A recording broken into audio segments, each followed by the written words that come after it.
Alright guys, it's finally done. I finally get to put this out on the channel. Beerus, the god of destruction versus Dialga, the entity of time. Who wins? Let's break it down. Be sure to comment, like, and subscribe, and share with your friends. The god of destruction of Universe 7, Beerus woke up from a dream of having pretty much fought against a Super Saiyan god. He then traveled to Earth and eventually became one of the Z Fighters' greatest accomplices. Yeah, I'm gonna say accomplices. He's not too much of an ally, as he's more or less just there out of necessity. So yeah, Beerus is actually incredibly strong here, to the point where he can actually destroy the universe itself. This includes the Kai's realm, this includes the afterlife, all that good stuff. Alright? He can destroy the entire universe. Beerus is actually noted to be the strongest god of destruction, who can also pretty much destroy other universes. Each god of destruction is capable of destroying a universe. Even the weakest one, Cedra, is still capable of destroying an entire universe. And yet Beerus is noted to be the strongest of the god of destructions, and was actually able to handle multiple gods coming at him, when other gods were simply struggling just to deal with one. So yeah, Beerus is incredibly strong. He's been able to literally clap up Super Saiyan 3 Goku, has been able to ragdoll Fat Buu and Ultimate Gohan, or Mystic, or Potential Unleashed Gohan, whichever one you guys want to call it. He's been able to just simply ragdoll these guys pretty easily and pretty effectively. So again, Beerus is incredibly strong. He's also incredibly durable. He's taken Vegeta's Super Gallic Gun, has been able to withstand a Kamehameha from Super Saiyan God Goku, has been able to take attacks from Super Saiyan Blue, I think Master Super Saiyan Blue Vegeta as well as attacks from characters like Champa and the rest of the Gods of Destruction, who all have, again, universal attack potency. Alright? Beerus possesses incredible speed, being able to fly from one nebula to another in a span of like a couple minutes, pretty much. Like a couple, it didn't really take him that long. It was pretty fast in my opinion. It was just ridiculously fast. Beerus also possesses a plethora, and I mean a plethora of ki-based abilities, such as Ki Blast, Ki Nullification. Okay, he's able to nullify an opponent's energy. He's able to pretty much use Hakai, which is able to basically pretty much erase anything from existence. Only catch is he can't erase immortals, but he can erase ghosts. Beerus also has immunity. For example, he's immune to Aerele's 2 Force. However, the limit of that is really not known, as this was pretty much a one-time thing. So again, with the Toon Force, it does not work. That is a very powerful thing. And Aurelius 2 Force is kind of...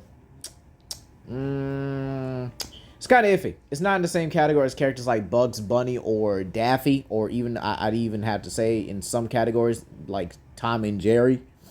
But it is a notable Toon Force. It's a reasonable Toon Force. Probably in the same category as... probably Roger Rabbit. I never got to say that. Probably Roger Rabbit and Jessica Rabbit. But, yeah, he's easily above characters like Topo, Jiren, and Kefla. Kefla, who is a character that can stated to be able to one-shot the entire universe. And Jiren, a character that was able to shake the world of Void, which is basically an infinite amount of nothing. And yet Jiren was capable of shaking this like it was, pretty much nothing. He was able just to shake an infinite amount of time, you know, and it had no time, no space. Just an infinite amount of nothing. So, yeah, and Beerus would scale above this pretty easily. Now, fast forward to Dialga, right? Dialga is one of the 3 children of Arceus. Possibly the youngest one of the group here. But he's definitely one of the most, and I definitely have to say one of the most versatile. So let's talk about that, right? Dialga is pretty much the opposite to Palkia, who is space. He's been able to clash with Palkia frequently, to the point where they are destroying realities and scattering the unknown in their void. The unknown are legendary Pokemon that pretty much exist in a void without time and space. And yet Palkia and Dialga were able to move in this like it was nothing. And yet they were clashing so hard that they were dispersing the unknown throughout the entire void. So basically they were sending them through the void like it was nothing. Dialga is actually capable of beating up Pokemon like Regigigas, able to match and go blow for blow with Mega Rayquaza, okay?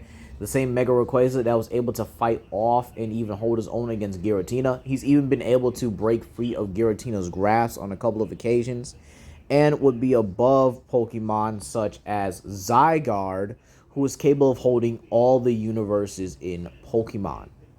So yeah, this gives him multiversal levels of attack potency. In terms of durability, he's been able to take attacks from regular Pokemon like they were nothing, blows from Regigigas, attacks from Giratina, Palkia, and Darkrai. Darkrai being a Pokemon that actually controls the Dream World.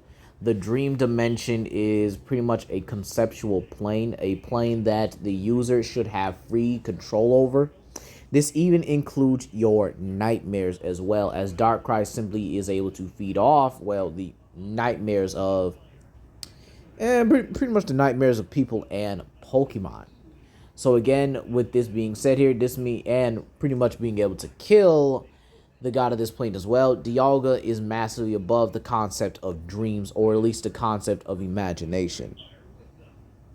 Dialga is actually incredibly fast. He's actually able to cross through dimensions and galaxies in the blink of an eye. He's definitely faster than the Light Trio, who are at least light speed, if not FTL themselves, considering the fact that they've been able to see the entire universe with stars themselves, and being able to pretty much seed ultra space with light.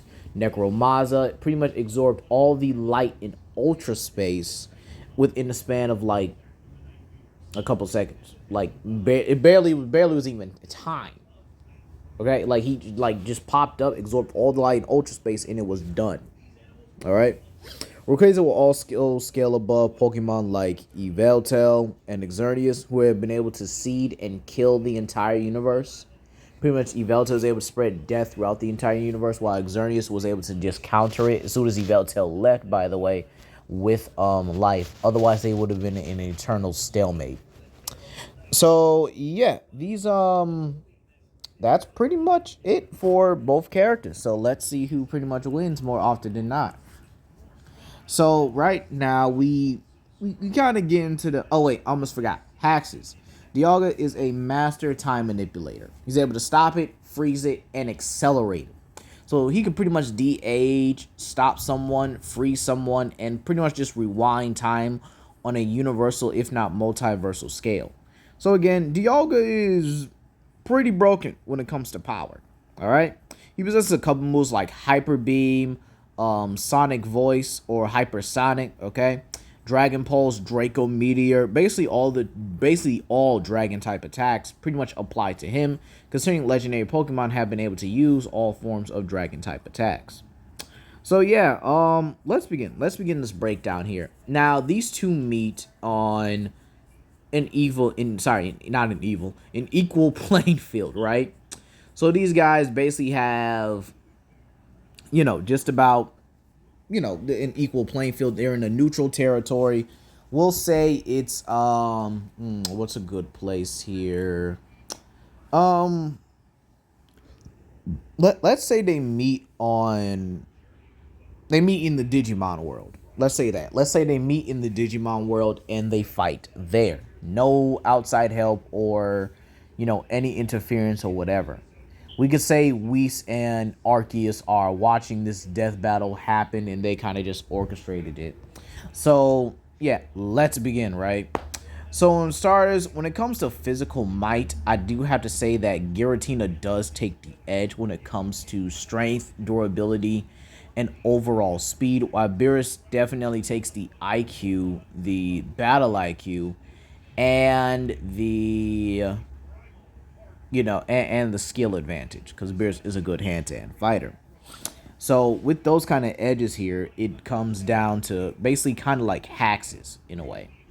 So pretty much Beerus doesn't have a real means to put down Dialga at all. Now you can say, oh, can he nullify his attacks? No, because Dialga is immune to nullification. Yeah, that's actually a thing. You can be immune to nullification, and Dialga is actually immune to nullification. This is pretty much apparent by the fact that he's able to nullify Darkrai's ghost type abilities and simply smack him with physical attacks like a simple tail slap. So these guys are immune to nullification and are immune to erasure as well, as not only does their AP kind of equate to erasure, but they're immortal. They cannot be killed as they're all aspects of Arceus.